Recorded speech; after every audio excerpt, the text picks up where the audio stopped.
para luego entonces compartir.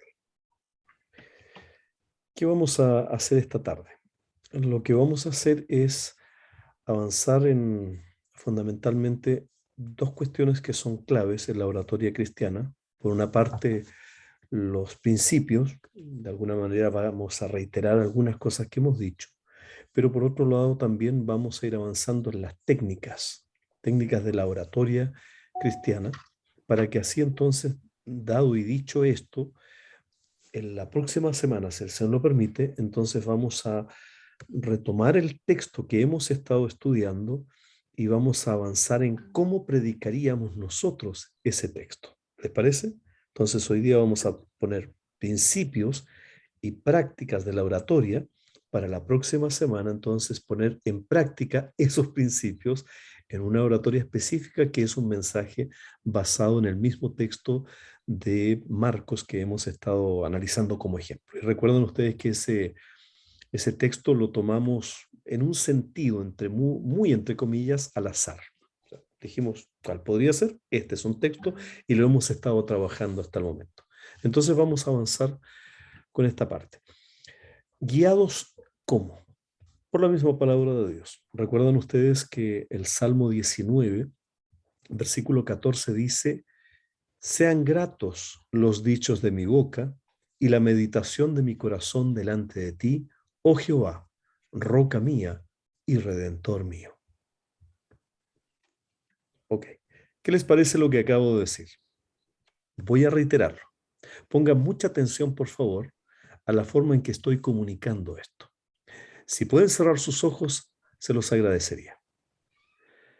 Sean gratos los dichos de mi boca y la meditación de mi corazón delante de ti, oh Jehová, roca mía y redentor mío.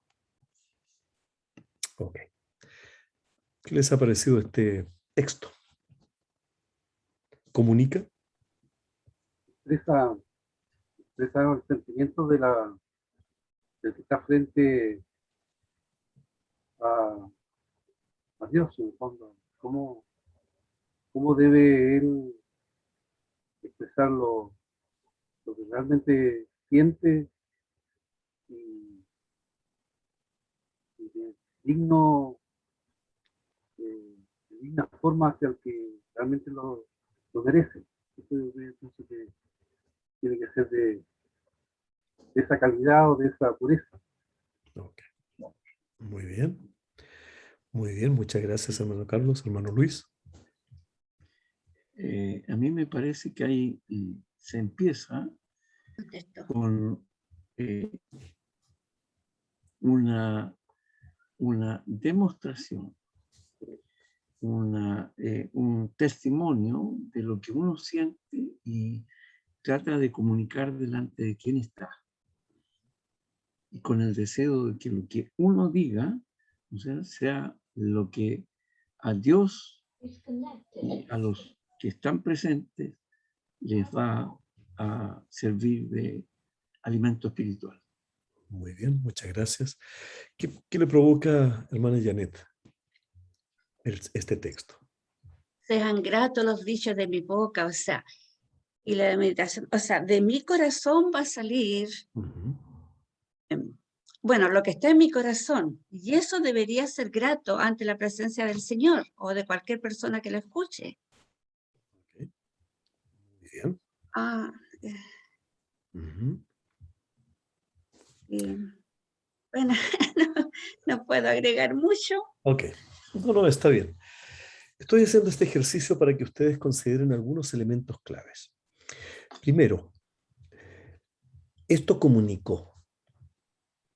¿Por qué comunica a nuestra mente y a nuestro corazón un texto, un versículo tan sencillo, pero a la vez tan profundo como ese? Comunica, efectivamente que comunica.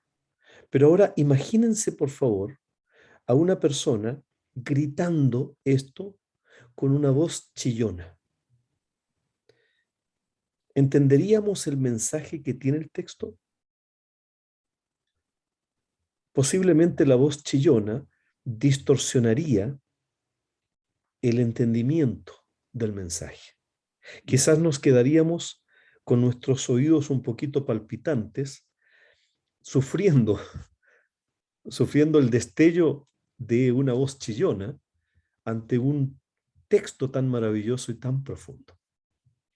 Ahora, Quizás no sería grato no sería escuchar. grato, exactamente. Ahora, si lo dijéramos de una manera demasiado pausada y con una voz baja, quizás deberíamos atender a nuestra memoria. Y todos estarían tratando de pensar qué fue lo que dijo. Quizás al hacerlo en el otro extremo, de una manera demasiado pausada y baja, tampoco comunica. Amén. Pero hay que entender primero que el mensaje de la palabra de Dios, la palabra de Dios, la misma palabra por sí misma comunica. Sin embargo, lo estamos verbalizando, lo estamos diciendo nosotros. Y por lo tanto, entonces, necesitamos que la palabra que se comunica por sí misma, cuando utiliza Dios a un instrumento humano, como somos nosotros, pueda comunicar de una manera no solamente autónoma en el sentido de la respuesta que Dios quiera dar, sino también eficiente y eficaz en la medida en que Dios me está usando como instrumento para comunicar su verdad. ¿Se entiende? Bueno, Amén. de eso quiero que hablemos esta tarde. Se hizo una encuesta en Estados Unidos hace algunos años. La pregunta era relativa a qué cosas provocaban temor en las personas o a qué era lo que las personas le tenían temor, pánico, miedo. Las tres cosas que más asustaban a las personas comunes eran: 1, ser mordido por una serpiente; 2, ser quemado vivo; y 3, ser quemado vivo en público. Lo voy a repetir, porque aunque parezca bastante cómico, esa fue la conclusión a la que llegó este estudio. Las tres cosas que más provocaban temor en el común de los norteamericanos hace algunos años era ser mordido por una serpiente, o ser quemado vivo públicamente. Bueno, interesante que una enorme cantidad de personas le temen a otras personas y no solamente al medio.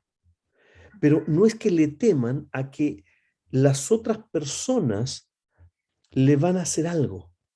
De hecho, se teme a que una serpiente me haga algo, me pueda morder, o a que pueda morir o ser quemado vivo. Pero lo interesante de este estudio es que arrojaba también el temor de las personas a las otras personas, y no tanto por el efecto directo de las otras personas, sino de lo que otras personas pensaran sobre ellos. Noten la respuesta: ser quemado vivo en público. El temor no era tanto a ser quemado vivo, sino públicamente, a lo que pensaran las demás personas sobre el hecho de que me estaban quemando.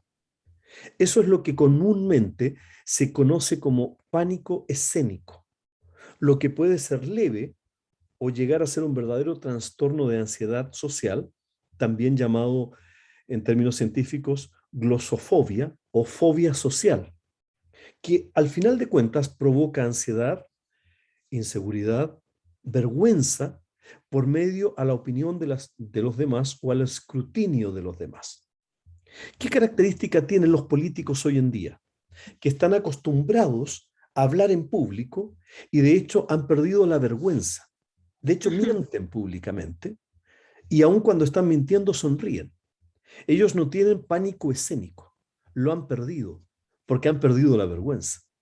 En la mayoría de nosotros, sin embargo, está enraizado ese temor a lo público, a hablar públicamente.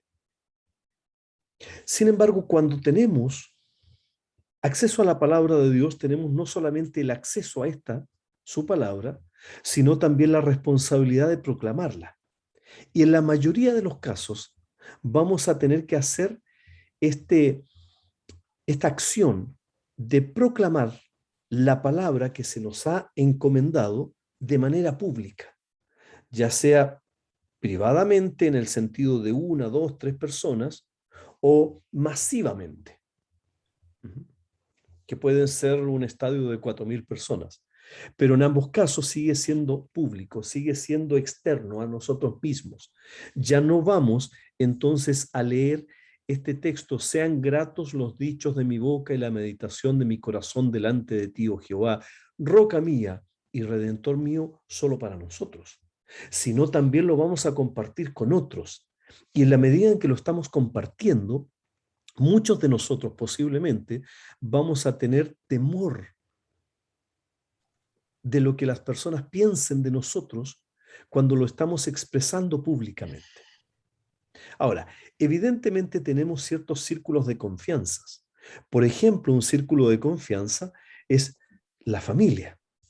Tenemos menos temor a hablar públicamente en el reducto familiar, que es un nivel de confianza, o en la iglesia, cuando muchas veces se ha dado y se ha desarrollado ese ambiente de relaciones de confianza con los miembros de la congregación.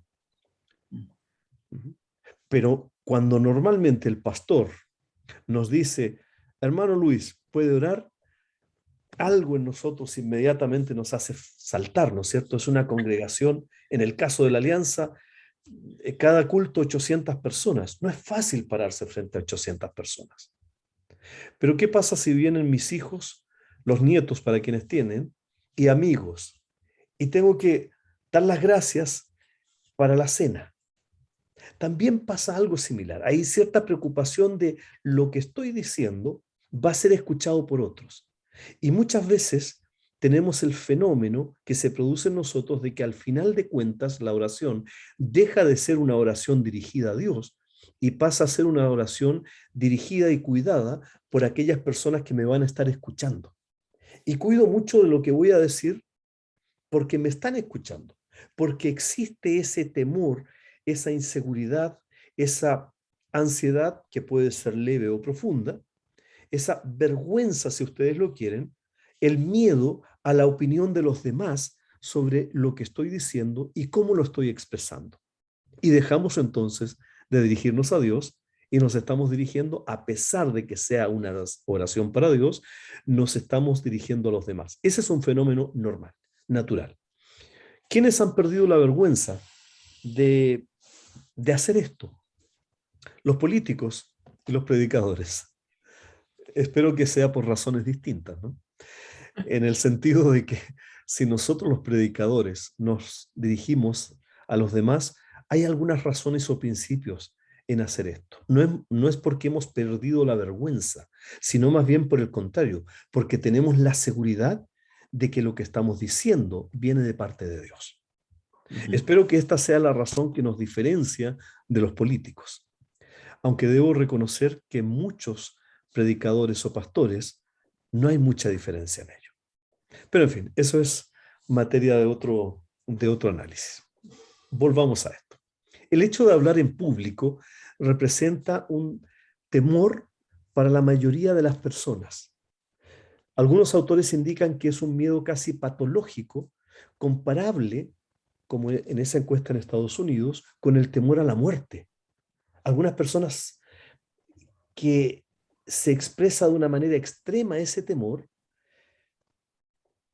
su corazón se agita, los niveles de ansiedad aumentan, están sudando, quizás porque tienen que decir algunas palabras en el funeral de algún pariente. Y están más nerviosos que el muerto. Bueno, el muerto ya murió, ya no tiene nervios, pero le gustaría estar en el lugar del cajón y que su amigo o su pariente estuviese fuera para que hablara él. Eso es lo que pasa en muchas ocasiones. Lo que es algo que llama la atención. ¿Por qué? Porque la comunicación con otros es parte fundamental de la vida. O sea, nos estamos comunicando de manera cotidiana y por lo tanto entonces necesitamos entender que comunicarnos es tan normal como comer. Y en general no nos ponemos nerviosos para comer, pero sí para hablar. La transmisión de la información de manera informal en una conversación o de manera formal en una reunión, por ejemplo, forman parte del acontecer cotidiano del ser humano. Somos seres comunicables que nos comunicamos. Sin embargo, es cierto que no es igual establecer una conversación informal, sobre cualquier tema. Es muy distinto a pararse ante un público con ciertos conocimientos previos para dar una enseñanza sobre algo. Hermano Carlos, usted el domingo va a enseñar sobre la oración. Inmediatamente esto provoca algo muy distinto a hacer un saludo en la mesa familiar. Son cosas totalmente diferentes. Tocar un tema que necesite uno ciertas bases para fundamentarse y sobre el cual eventualmente uno va a presentar diferentes opiniones o incluso alguna disertación por parte de un público que nos va a escuchar, va a provocar cierto efecto en nosotros, interior y exterior. Efectivamente he estado en lo personal en set de televisión. He tenido que bajar el nivel de brillo de mi cabeza porque me han maquillado completamente.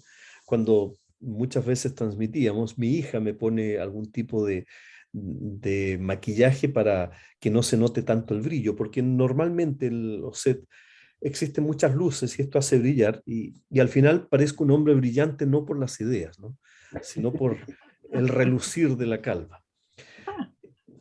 Y no tengo mayor problema en ello. ¿Por qué? Porque en lo personal me concentro en el conocimiento o en la sabiduría o en el contenido, más que en la forma. Pero algunas personas se preocupan más bien de la forma que el contenido de lo que van a decir. Bueno, la oratoria cristiana reúne ciertos principios y ciertas técnicas, los principios enfocados en el contenido y las técnicas enfocadas en la forma. ¿Ok? Ambas nos permiten expresarnos, no solo oralmente. ¿Para qué? Para comunicar un mensaje que sea fiel al texto, porque la oratoria cristiana, como he dicho, no es lo mismo que la oratoria secular, que la oratoria del político, que la oratoria del conferencista o del académico. La oratoria cristiana tiene ciertos principios que enfoca en el contenido y ciertas técnicas que enfoca en la forma, que nos permite expresarnos para comunicar, primero, un mensaje fiel a un mensaje anterior. El mensaje anterior y superior está contenido aquí, en la palabra de Dios. Entonces debemos siempre ser fieles en cuanto a contenido al contenido anterior y superior, que es la escritura. Pero además, cuando estamos comunicando, debemos ser relevantes ante el público, ante el cual se expresa las ideas. Por lo tanto, necesitamos conectar lo que aquí Dios está comunicando con la realidad de las personas a quienes se les comunica. Y finalmente, el orador cristiano debe expresar con claridad. Tan suficientemente claro debe ser el mensaje que la transmisión debe finalmente tener como resultado ser eficaz y eficiente. Y ya voy a explicar la diferencia entre ambos. Algunos dicen que la oratoria es el arte de hablar de manera elocuente. ¿Qué significa esto? O sea, hablar con la convicción que conlleva a convencer al público del mensaje que se transmite. Los queremos convencer.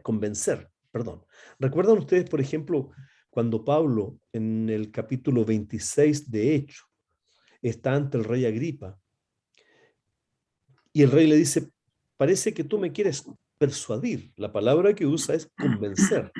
Y Pablo dice, sí, ¿qué más quisiera yo que ustedes fueran como yo sin estas cadenas? ¿Recuerdan? Bueno, yo sé que ninguno estuvo ahí, pero es lo que hemos leído en el libro de Hechos. Entonces podríamos pensar que el objetivo del orador cristiano es convencer a las personas, persuadirlas, ya sea a través de un sermón, a través de una conferencia o de un discurso, tratar de convencer o persuadir. Sin embargo, lo que no debemos descuidar es el hecho de que no debemos utilizar para convencer o persuadir las condiciones innatas o naturales del hombre o de la mujer como comunicadores. Porque lo que vamos a usar para persuadir no es la forma nuestra, sino el contenido de la palabra de Dios. Porque es el mensaje por sí mismo el que debe convencer al público de su condición frente a Dios, que en definitiva es quien usa Dios al predicador para ello. El predicador pasa a ser entonces, o el orador cristiano, instrumental al mensaje. El mensaje o el contenido es superior a la forma. Eso es lo que estoy diciendo. Por eso es que Romanos nos dice acerca del poder del Evangelio. No me avergüenzo del Evangelio porque es poder de Dios. No dice, no me avergüenzo del mensajero del Evangelio. Porque el poder no está contenido en el mensajero, sino en el mensaje. El mensajero solo es instrumental. El orador cristiano, el mensajero, debe estar al servicio del mensaje y no al revés. Hasta el momento, ¿algún comentario o pregunta?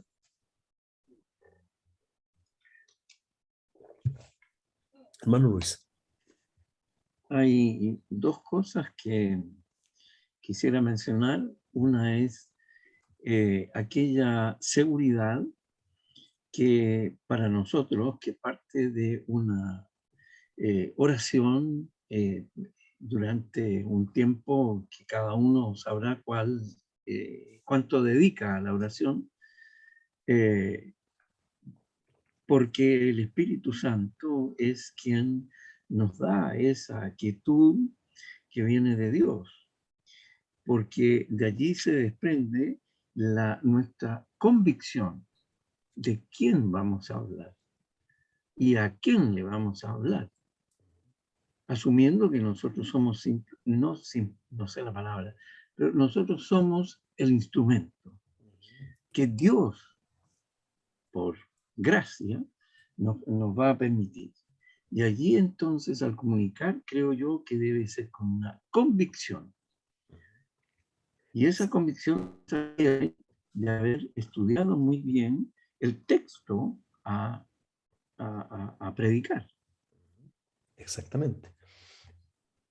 La convicción viene sobre el hecho o la certeza o la seguridad de parte de quién viene el mensaje, de parte de quién vamos a hablar. Vamos a ver, porque usted ha apuntado justamente al siguiente aspecto que tiene que ver con los principios. Los principios son los que subyacen en el mensaje y que son practicados por el mensajero. Por ejemplo, la verdad del mensaje, ¿no es cierto?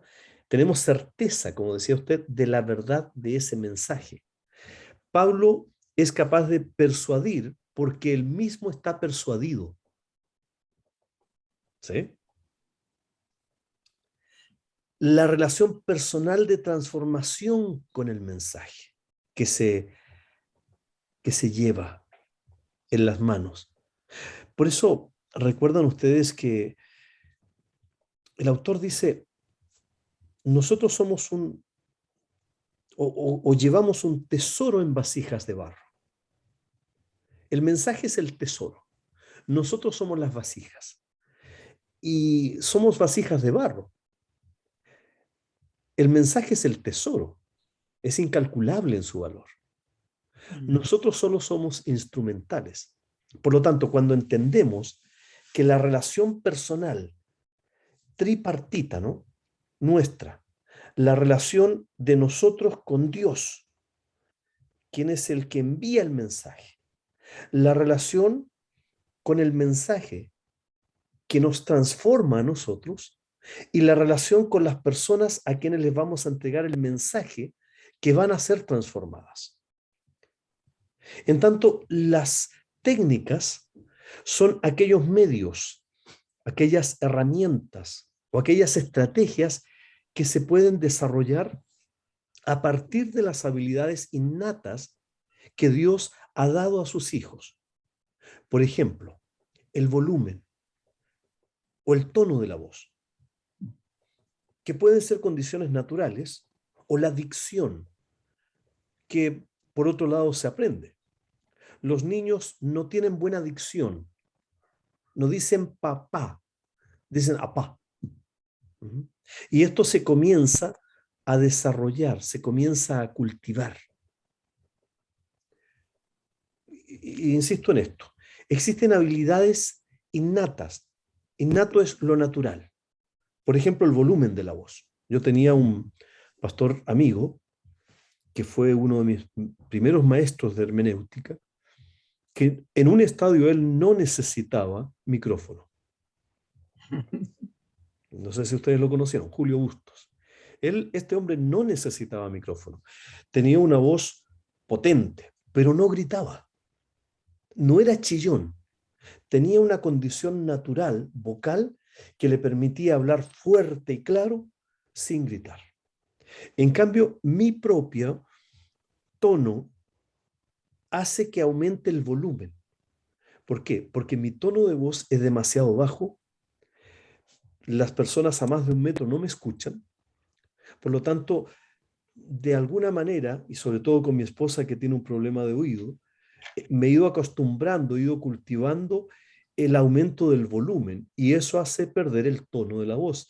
Entonces aparece un poquito más delgada la voz, pero con un volumen mayor. Y ya al final me he acostumbrado al punto que mis hijos me dicen, pero papá, no eleves tanto el volumen de la voz. Uno de mis hijos maneja, no sé si ustedes han visto en los videos, algunos de los videos en YouTube, que el sonido es perfecto, porque uno de mis hijos maneja el asunto del audio. Entonces, él antes de hacer una grabación, me dice, ¿cuál es tu tono máximo al que vas a hablar? Y configura el programa de tal manera de que no haya saturación, de que no aparezcan gritos allí, pero tampoco hacia abajo que la gente deje de escuchar. Entonces se maneja hoy en día.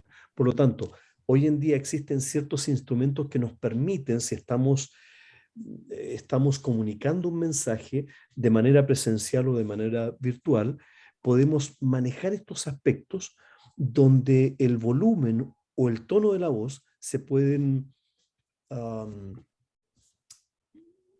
manipular en un buen sentido, por favor, en un buen sentido. Pero hay otra cosa que es difícil de manipular, que es la dicción. El que las palabras se puedan entender de una manera tal como uno las está expresando. Y en Chile nosotros somos un país gramaticalmente hambriento. Por lo tanto, nos comemos muchas derivaciones de palabras. Ya no decimos cómo estás, sino cómo estáis. Y a los pobres extranjeros que están aprendiendo el español de Costa Rica, vienen a Chile y no nos entienden nada. Para ser honesto, la velocidad con la que habla la nueva generación en Chile hoy en día, así también como la falta de dicción, a mí en lo personal me cuesta entender a los jóvenes. Uno de mis hijos estudia leyes, derecho, y él habla tan rápido que yo un poco en broma, cuando él está hablando, le digo, Pablo, por favor, pon el subtítulo para poderte entender, porque no logro entenderlo. Entonces les ayudo a hacer una buena dicción. A ver, repíteme lo que estás diciendo. Sí, la nueva generación habla con menor dicción y con mayor velocidad, lo que a nosotros, a nuestros oídos, nos cuesta mucho más entender. Si ustedes ven, por ejemplo, las películas de los años 50 en Chile o las novelas actuales, se van a dar cuenta del cambio en cuanto a velocidad, en cuanto a volumen y en cuanto a dicción que tienen la nueva generación.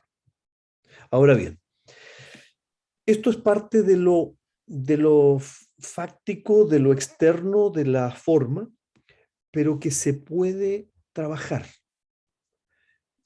Pero hay otros elementos que no se trabajan de la misma manera y que tienen que ver con también la forma en que comunicamos, que son los dones del Espíritu Santo.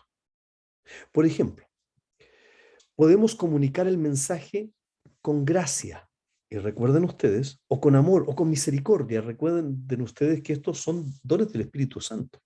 Si ustedes escuchan, y no estoy hablando mal de a quién voy a mencionar, sino solamente para ilustrar lo que quiero decir, si ustedes escuchan una predicación o un mensaje del pastor Soto, del que conocemos bastante bien en Chile, él puede ser un comunicador muy elocuente o con mucha convicción, pero se nota que cuando está hablando, no habla con gracia, habla con convicción, pero no con amor. ¿Se entiende a lo que quiero llegar? Hay Amén. ciertos dones que son los del Espíritu Santo que podemos cultivarlos de una manera distinta a las habilidades que, por ejemplo, para comunicarnos tenemos en cuanto a la dicción, el volumen, la velocidad. Son distintos. Los principios de la oratoria acá son importantes. La oratoria cristiana cumple, como habíamos dicho, el papel de persuadir, de convencer con el mensaje, y la forma en que es comunicado el mensaje, el orador debe entonces intencionalmente desarrollar algunos de esos principios esenciales antes que la forma. ¿Ok? ¿Cuáles? Y estos están en el límite entre el contenido y la forma de desarrollar o cultivar habilidades. Estos son los principios fundamentales. Ya los mencionamos al principio de nuestro tiempo, hace un par de meses atrás. Lo quiero volver a reiterar porque si bien no son habilidades, son ciertos principios que sí podemos trabajarlos en nuestras vidas de manera intencional. Debemos desarrollar algunos de estos principios esenciales para comunicar el mensaje de manera eficiente y eficaz. ¿Cuáles son algunos de estos principios? 1. La integridad personal. El mensaje va a tener resultado, o sea, va a ser eficaz y va a provocar respuesta, o sea, va a ser eficiente. Y ahí está la diferencia.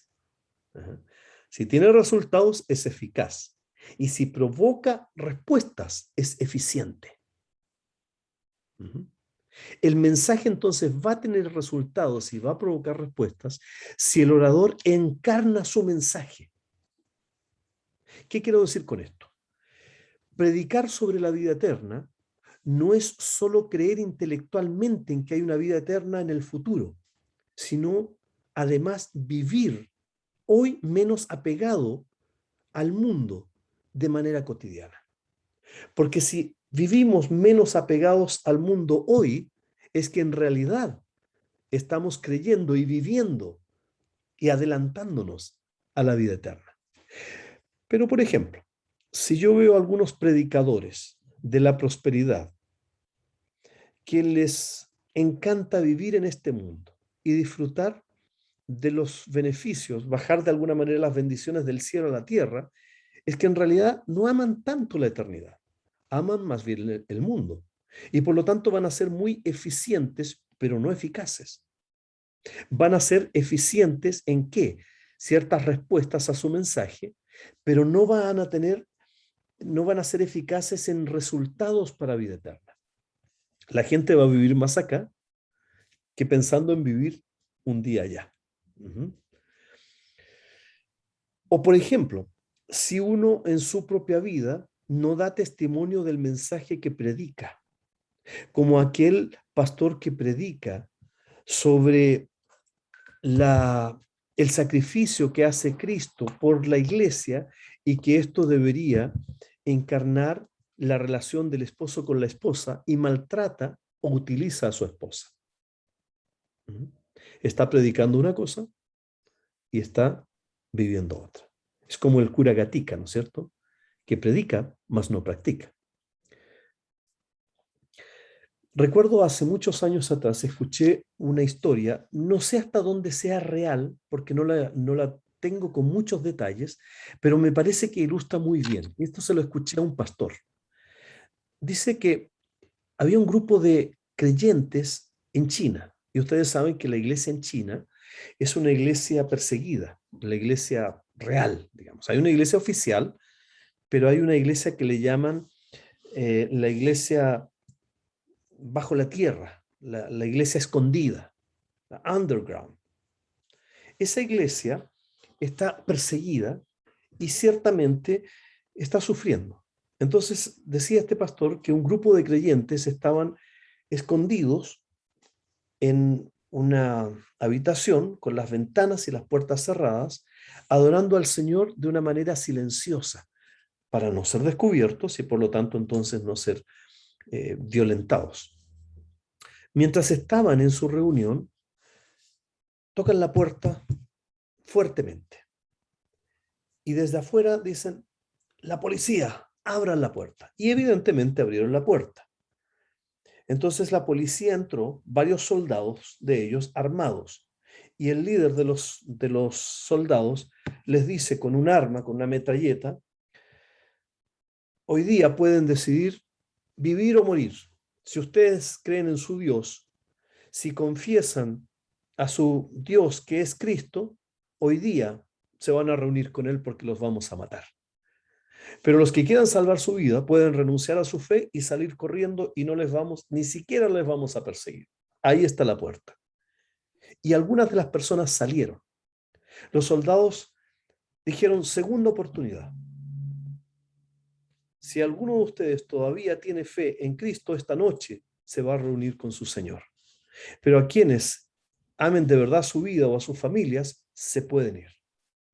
Y algunos más salieron. Y la tercera oportunidad hicieron exactamente lo mismo y un par de personas más se fueron. El jefe de los soldados dice, por favor cierren la puerta. Tiran las armas al suelo. Y este soldado dice, nosotros también somos cristianos, pero queríamos saber quiénes eran los verdaderos cristianos para adorar con ellos. Algunos estaban allí, entre comillas, adorando a Dios, pero no viviendo su vida de la manera radical en que la palabra de Dios demanda vivir como creyente. Pero otros sí. Muchas veces tenemos predicadores que predican de manera maravillosa en términos de oratoria, en términos de léxico, la cantidad de conceptos que conocen, su visión es perfecta, comunican muy bien, pero sus vidas están lejos de vivir lo que predican.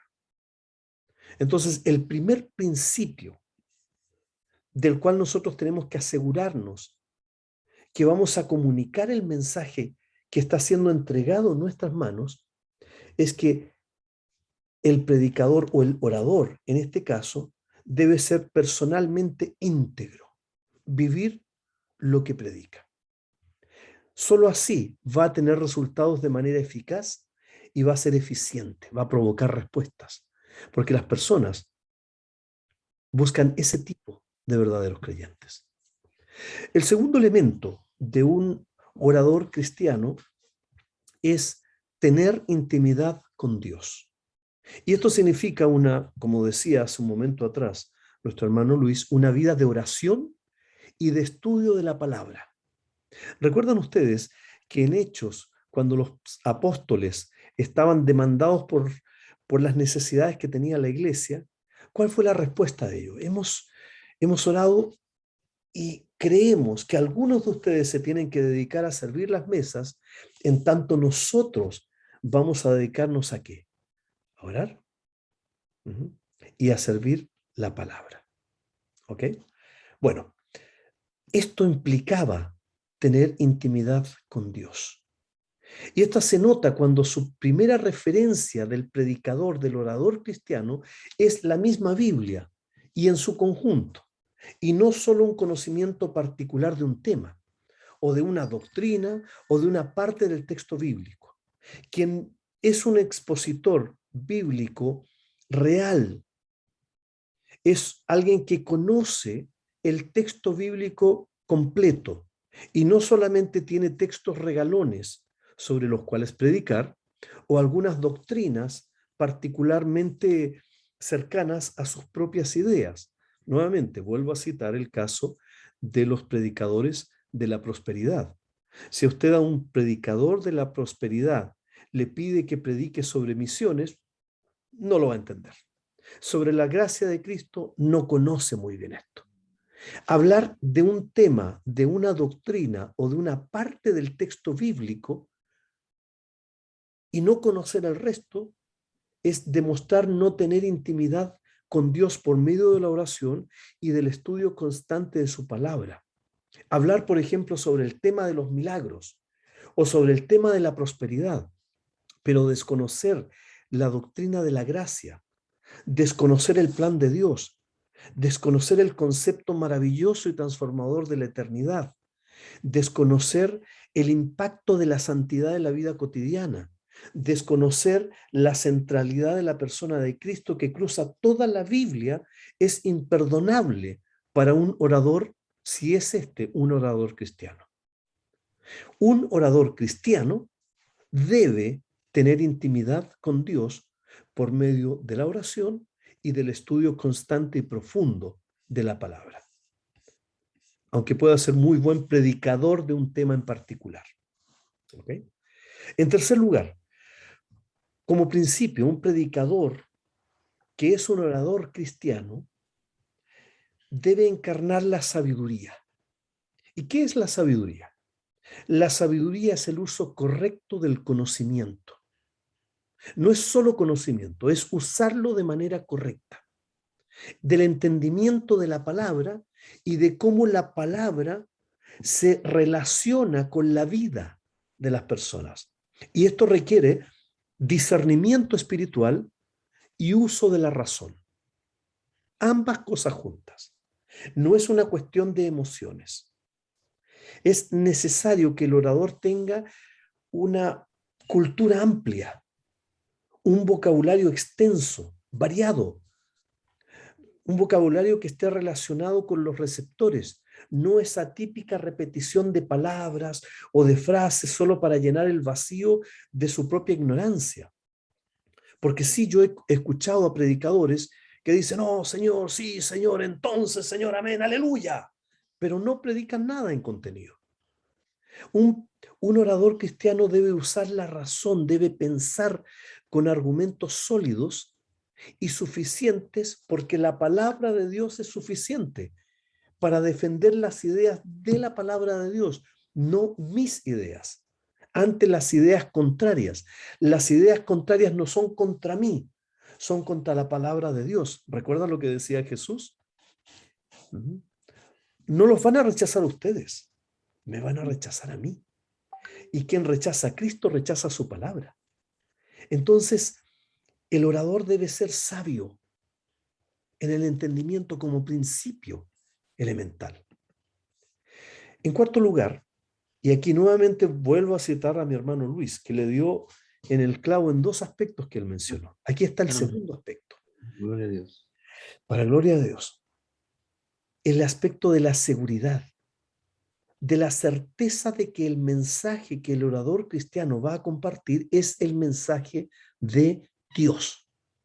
Y por lo tanto, entonces deberá actuar con la confianza de que Dios le va a usar. ¿Recuerdan lo que las personas tienen temor cuando van a hablar? Pero sé que este es el mensaje de Dios. Por lo tanto, seguro de que Dios lo va a usar. No por mí, es su mensaje. Él lo va a usar. Porque yo no voy a hablar mis propias ideas, mi propio conocimiento o mi propio razonamiento, sino lo que Dios me ha dado a decir. Eso y no más y no menos. Y aquí se aplica entonces esa advertencia, ¿no? Quien ponga o quien quite del mensaje. Yo no puedo decir más de lo que Dios me manda a decir, pero tampoco puedo decir menos de lo que Dios me manda a decir. Amén. En caso contrario, estaría descansando en mi propia habilidad para convencer más que en el poder de la palabra viva del Dios vivo. Por ejemplo, cuando uno en un mensaje mete historias, inventa historias para convencer sobre algo que pasó, cuando, no sé, yo he escuchado historias que son descabelladas, aquellas historias, ¿no es cierto?, para convencer a las personas que Dios sí responde. Entonces vi a un misionero caminando sobre el agua y uno sabe que no es verdad, pero inventa esa historia para convencer. Ahí está confiando más bien en su propia capacidad de convencimiento, de persuasión, que en la palabra de Dios.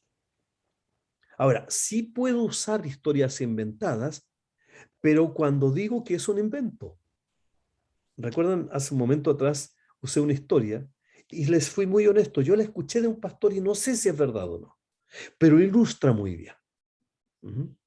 Recuerdo muy bien en Cuba, y yo creo en un Dios de milagros, pero algunas veces este Dios de milagros me muestra que la inocencia del cristiano también llega a límites absurdos.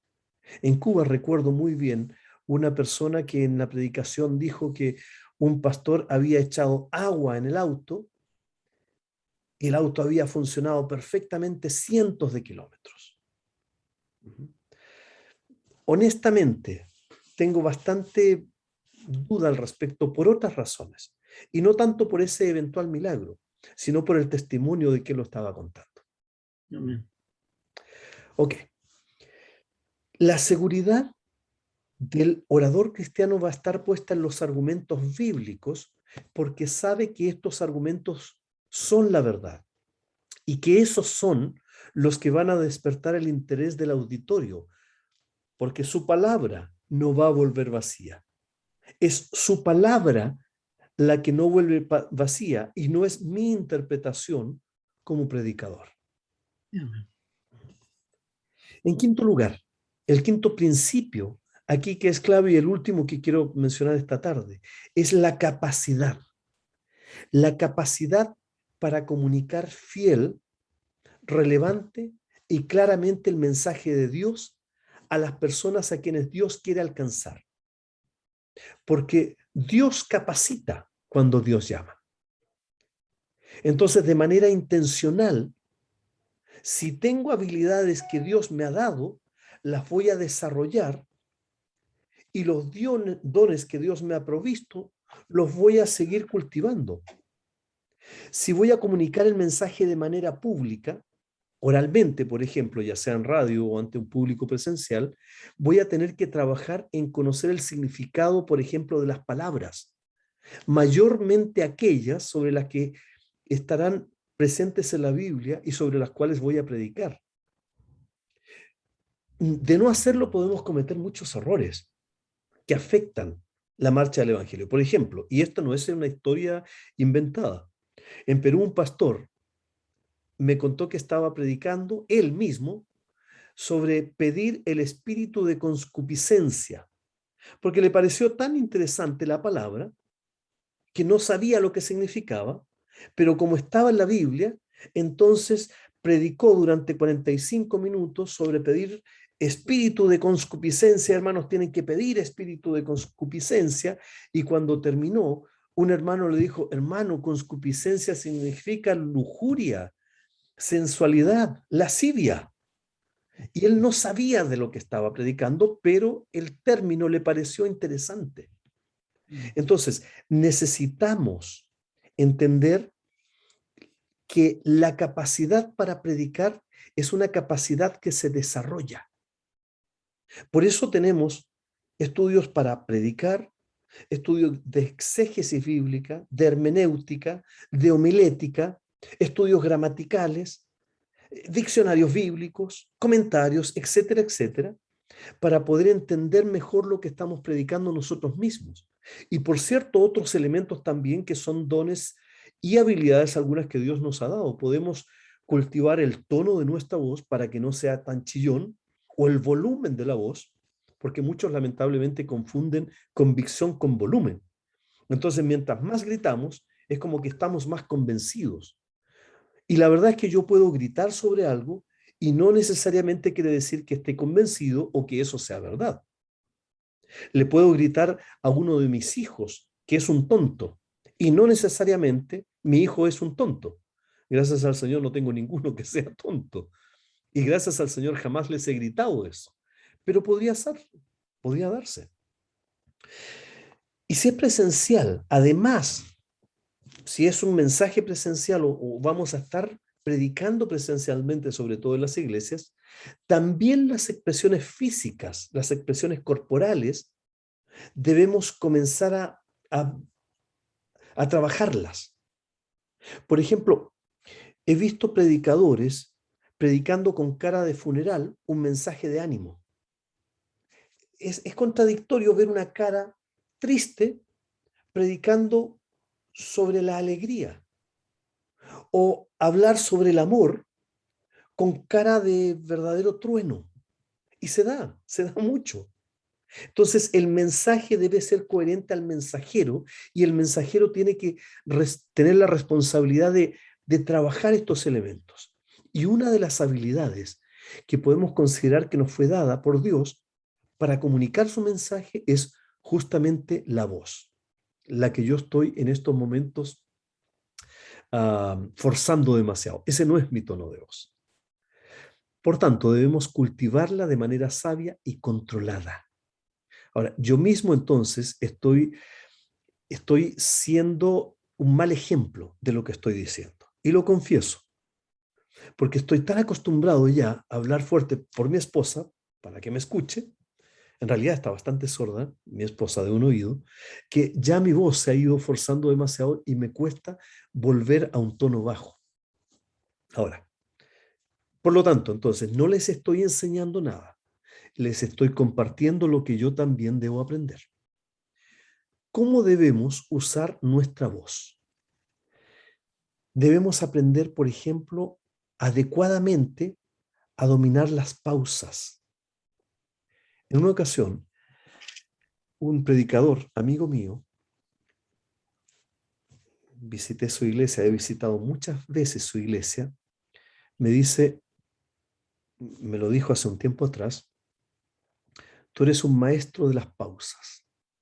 ¿Qué quiere decir esto? Que estoy hablando sobre algo y aquí estoy usando una pausa. Ya las personas están esperando qué viene a continuación. ¿Cuál sería la hilación de ideas que va a comunicar y va a completar la idea inicial? Dejar en vilo a algunas personas para que respondan. Estoy usando retórica verbal, pero también oratoria corporal y de silencios. En ocasiones los silencios comunican mucho. Por ejemplo, cuando Jesús le dice a Pedro en Mateo capítulo 16, apártate de mí. ¿Qué más le dice? Satanás. Satanás. Satanás. ¿Se dan cuenta que ustedes ya estaban completando la idea? Eso es hacer uso adecuado de las pausas para que las personas puedan procesar lo que están escuchando y no que todo se le dé digerido. Noten ustedes que en el Salmo 23, Jesús dice, Jehová es mi pastor, nada me faltará. En lugares de delicados pastos me hará descansar. Lo interesante es que el pastor no corta el pasto, no lo pica y se lo da en el hocico al animal. Lo lleva a esos pastos.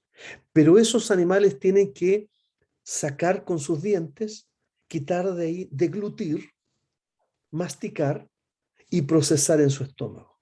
Ellos hacen una parte. Nosotros estamos empujando en un buen mensaje a las personas a pensar, a reflexionar, a responder.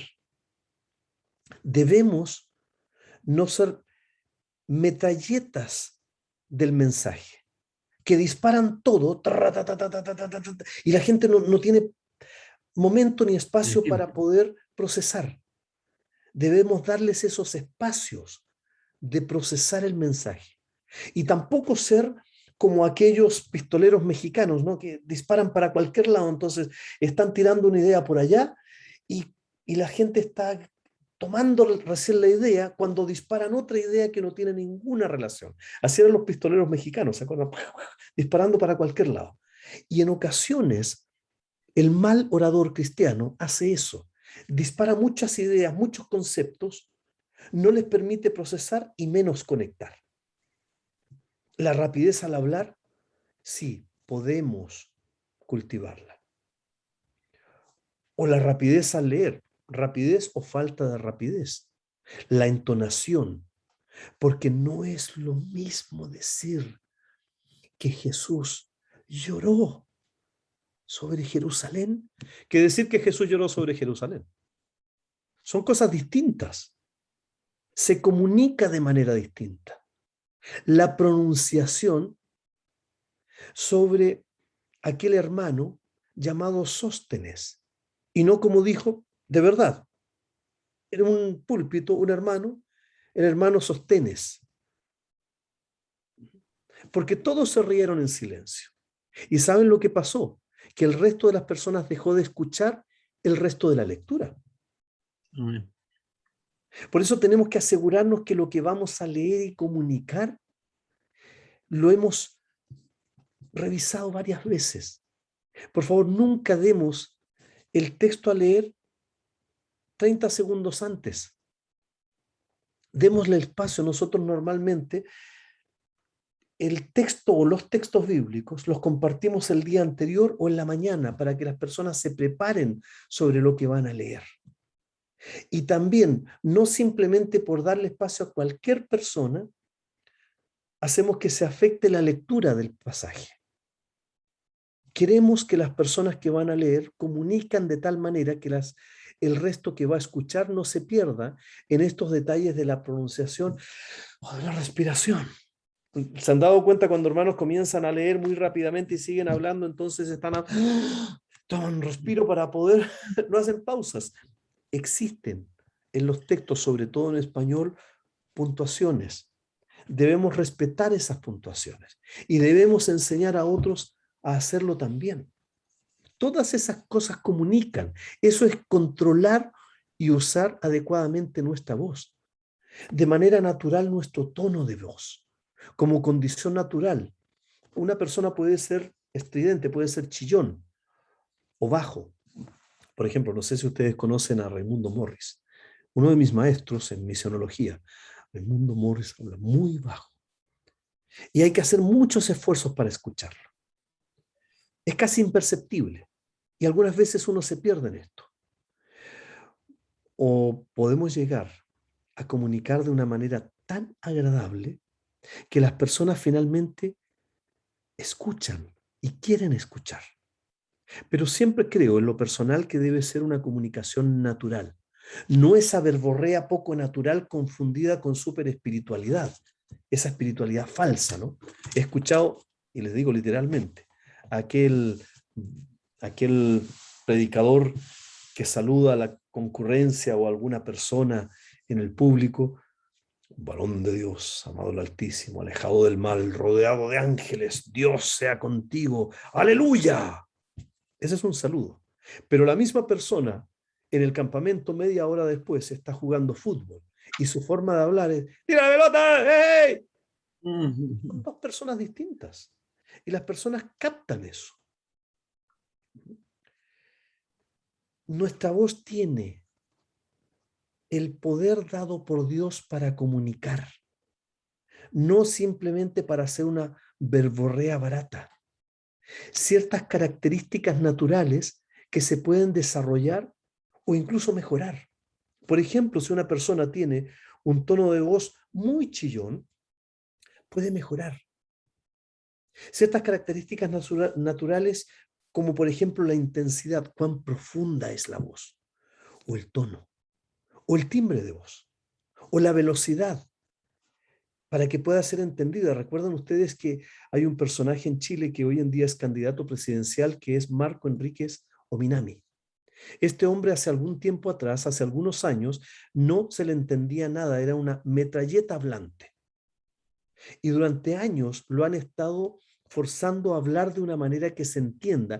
Y hoy en día se entiende y comunica muy bien, al punto que ha subido bastante su posibilidad, por lo menos de tener muchos votos. Así como les decía con uno de mis hijos, ¿no?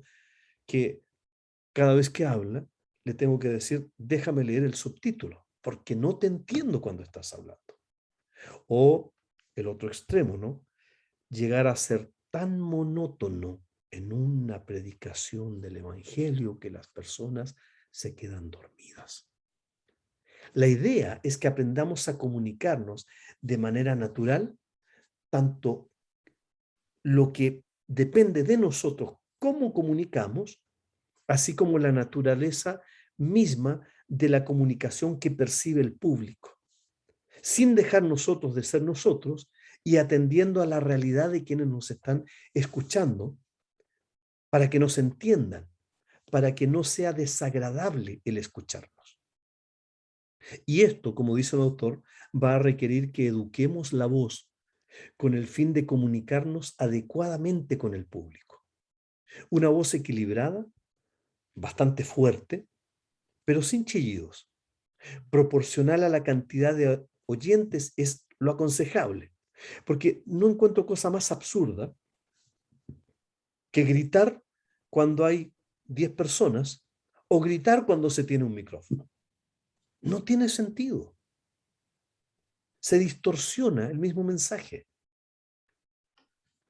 Si la voz es chillona, finalmente puede ser molesta y suena de un modo tan desagradable a los oídos que cansa o que agota a los que la escuchan y las personas van a dejar de escuchar aunque el mensaje pueda ser muy interesante.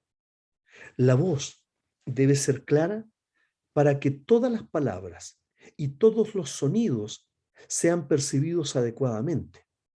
Eso sin duda va a despertar el interés del auditorio.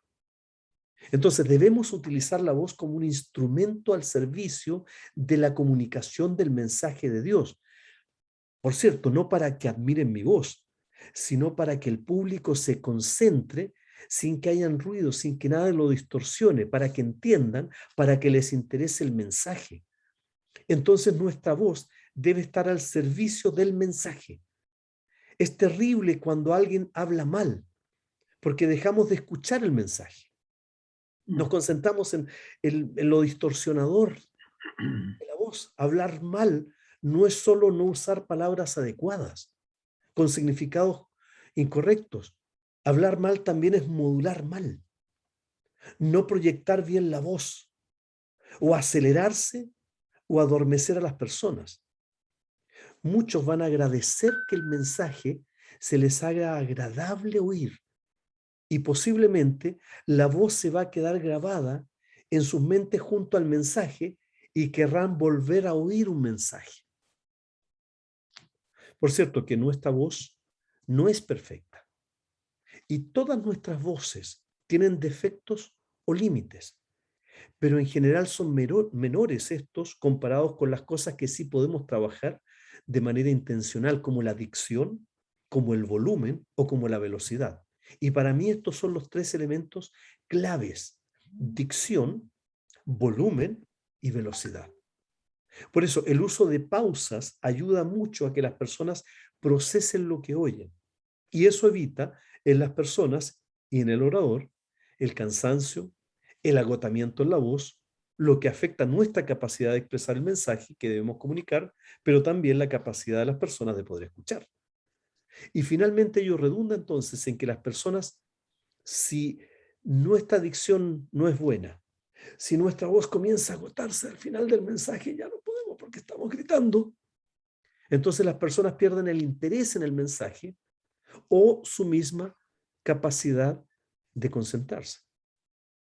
En síntesis, y antes de pasar a un pequeño video de unos 4 minutos, debemos preocuparnos del tono. El tono debe ser puede ser suave, duro, eventualmente si hay una corrección, dulce. Por ejemplo, ¿cómo le habrá hablado Jesús a esa mujer en el pozo? O aquella mujer que estuvo a punto de ser apedreada. Yo tengo la impresión de que fue dulce su voz. O seco cuando trató con los fariseos. O autoritario cuando trató con los escribas. La altura de nuestra voz, el grado entre agudo y grave. El ritmo, la velocidad con la que nos expresamos debe dar tiempo a las personas para procesar lo que están escuchando. El volumen demuestra si permanecemos tranquilos, estamos seguros de lo que estamos diciendo porque es verdad de Dios, controlamos y no hemos perdido la serenidad en la comunicación, no hemos perdido la mesura, el autocontrol. Recuerden que el autocontrol, recuerdan ustedes, ¿no es cierto?, la templanza, eso significa autocontrol, es uno de los dones del Espíritu, que no es tempanza, es templanza.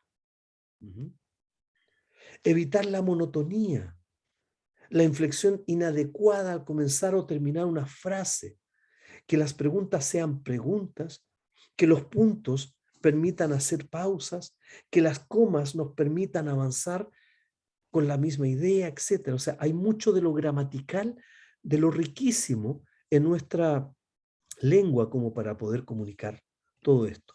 Todas estas cosas, mis hermanos, las podemos trabajar. Absolutamente todas. Yo quiero ir, antes de abrir un pequeño espacio de debate, quiero ir a un video.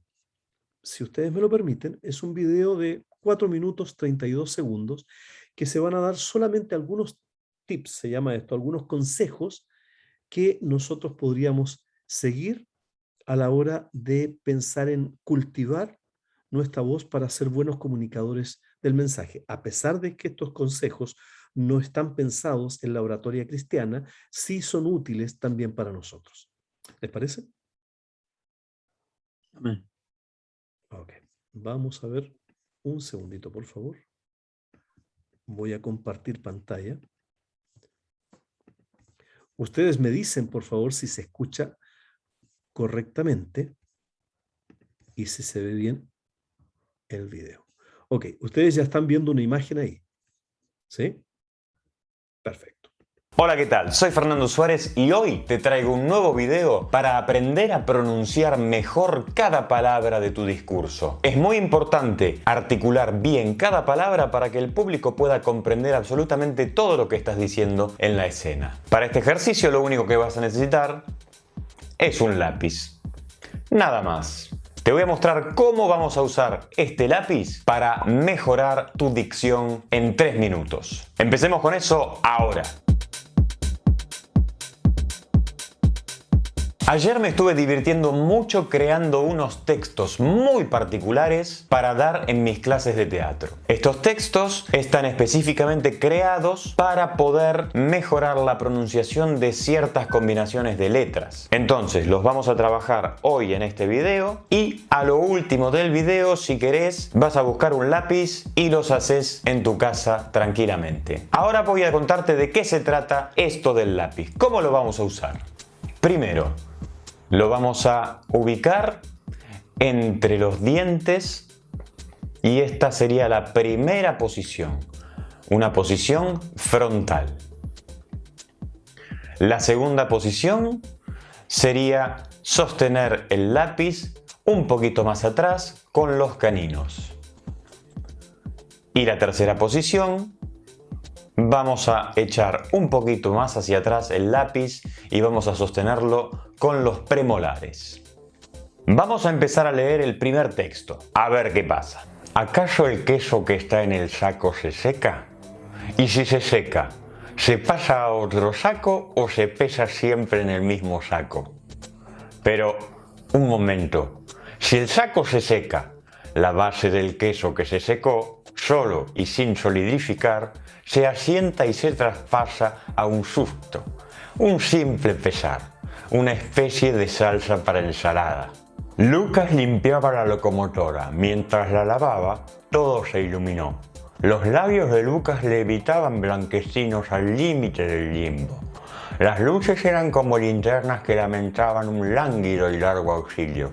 Lucas, límpido tal como su locomotora, se elevó ligeramente y luego sus alas desplegaron hacia la libertad. Al alistarse en el vuelo reflexionó y embelleció todo a su alrededor. El limbo se le iluminaba solo los días lunes de julio, a veces en abril. El prolijo prohombre prohíbe a todo procrastinador de proveer con profunda profusión lo propio. Prohibiendo lo propio, propicia problemas, porque la propuesta de no producción provoca procacidad y aún más procrastinación, que se prolifera esta proyectándose como una prominente propagación de próximas prohibiciones. ¿Dónde dices que debió quedar el dedal? Mis dedos deben dinero y nunca dudas en discrepar. Anodino y dominguero, dime ahora con dulces y delicados decibeles, ¿dónde debió quedar el dedal de mis dedos? Vamos a ver ahora qué pasa cuando lea los textos sin el lápiz. La boca y los músculos de la boca se sienten mucho más liberados, la lengua se siente mucho más ágil y van a poder leer con una gran facilidad a partir de ahora. ¿Dónde dices que debió quedar el dedal? Mis dedos deben dinero y nunca dudas en discrepar. El prolijo prohombre prohíbe a todo procrastinador de proveer con profunda profusión lo propio. ¿Acaso el queso que está en el saco se seca? Y si se seca, ¿se pasa a otro saco o se pesa siempre en el mismo saco? Para el teatro, cada parte del cuerpo, externa o interna, es súper importante y vamos a ir trabajando poco a poco con ejercicios fáciles, rápidos y muy simples que vas a poder hacer en tu casa. Podés suscribirte al canal.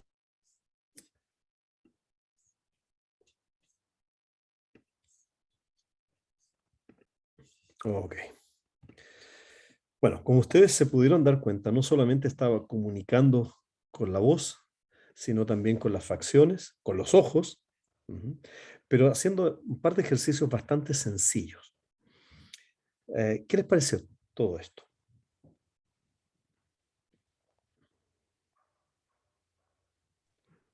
¿Lo del video? A practicar. Ok, a practicar. Muy bien. Esto es solamente un ejemplo de trabajar una parte de la voz que tiene que ver con la dicción. Pero hay otra serie de ejemplos, por ejemplo, en cuanto a la profundidad. Las personas, me imagino, o no sé si algunos de ustedes saben, hay ciertos ejercicios para los cantantes donde sacan la voz desde el estómago y cuando están hablando tiene que haber cierta resonancia en el estómago. Eso no cansa tanto entonces las cuerdas vocales. A los profesores nos enseñaban eso. Bueno, no sé si tiene algún otro comentario específicamente sobre este video. Ese ejercicio es muy bueno cuando uno habla inglés u otro idioma, porque agiliza las mandíbulas. Cuando yo empecé, cuando era niña, a estudiar inglés, empecé a los 9 años, me hacían ese ejercicio en el instituto. Yo estudié en el chileno norteamericano 9 años, pero porque me gustaba y me ha gustado siempre. Pero eso nos hacían y es muy práctico, muy bueno porque uno suelta las mandíbulas, suelta todo lo que es articular para poder conversar o para poder hablar el otro idioma. Así que ese es muy buen tip, muy bueno. Me gustó recordarlo. Bueno, les recomiendo por favor que ustedes busquen, hay mucho hoy en día, mucho material en YouTube, ejercicios para el volumen de la voz, para la dicción. Por cierto, el léxico, evidentemente tenemos que leer bastante. Hay buenos diccionarios también. Cuando tengamos alguna duda sobre una palabra, inmediatamente hay un sitio en internet que se llama Word Reference, que ayuda mucho con los sinónimos. Hay muchos sinónimos allí, entonces también puede ayudar. Ahora, sobre lo que hemos visto hoy día, porque esto que hemos dicho hoy día vamos a tratar de llevarlo a la práctica también, la forma en que comunicamos un mensaje la próxima semana, y lo vamos a tratar de hacer todos juntos, ¿ok? O sea, cada uno a la vez. Me gustaría saber qué comentario o qué pregunta le surge de lo que hemos visto hoy día en su conjunto.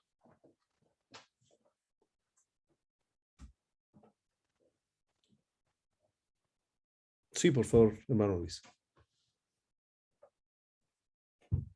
Tiene que desmutearse, sí. Primero que el hermano Carlos salió porque tienen una prueba hoy día. Ok, ok, Y mi señora está esperando que yo vuelva. ok.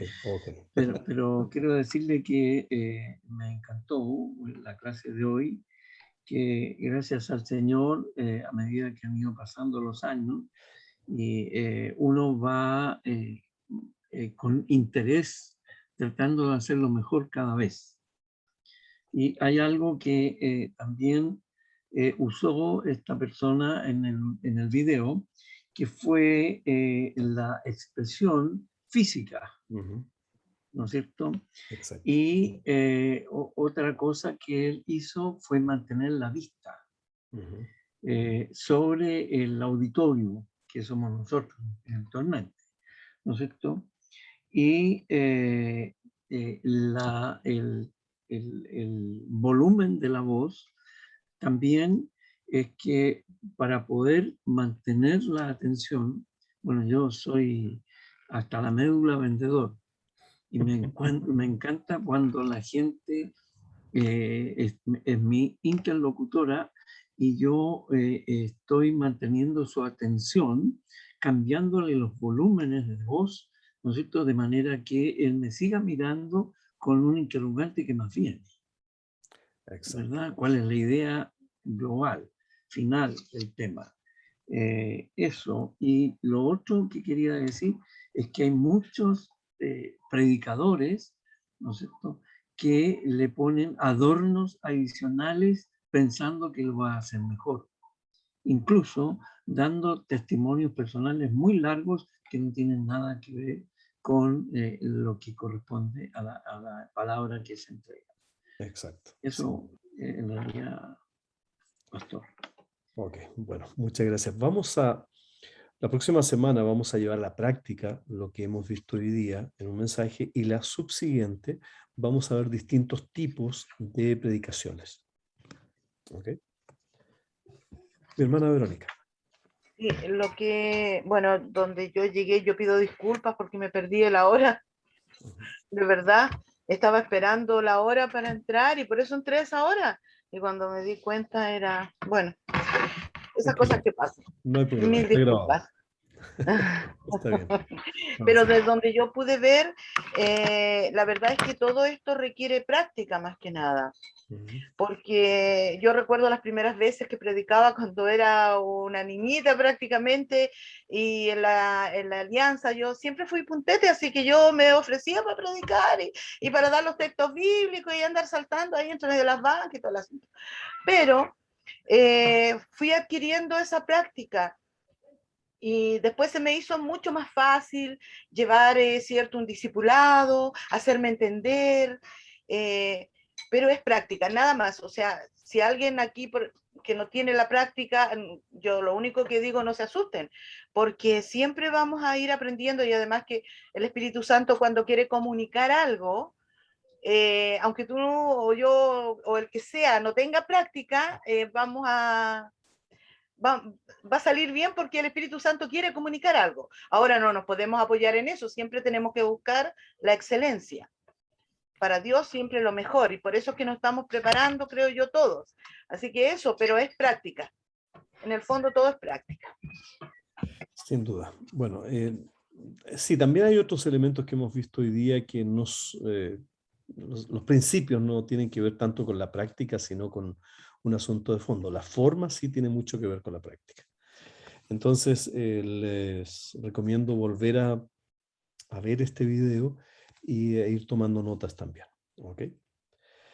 Bueno, mis hermanos, ya la hora se nos ha ido, tienen otras clases, así que el Señor les bendiga. Vamos a dejar hasta aquí y nos vemos, si el Señor lo permite, la próxima semana. Amén. Paz de Queda Cristo. pendiente el cafecito. Queda pendiente el café. Por allá voy a llegar. Dios Ok. les bendiga. Adiós, adiós. Adiós. Adiós.